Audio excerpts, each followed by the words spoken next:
The learning objective that I'll be talking about today is about the difference between simple and multiple regression.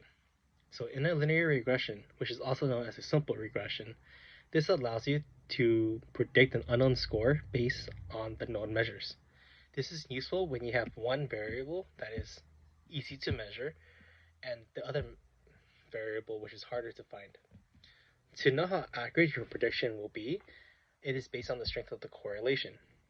So the closer that R, which is correlation, is closer to -1 or 1, the stronger the correlation.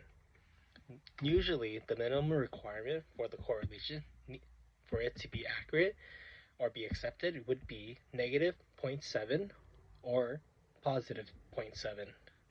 In some occasions, scores of -0.5 and +0.5 would be accepted, but that is rarely.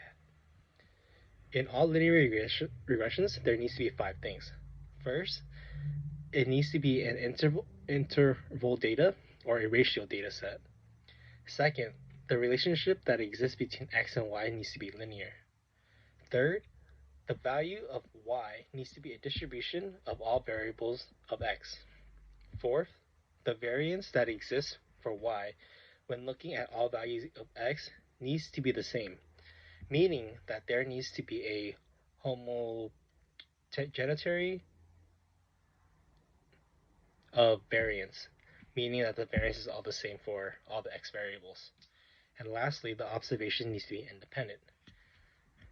The regression formula is y equals to bx plus c, where y is the predicted variable, b is the slope, x is the x value, and c is the intercept.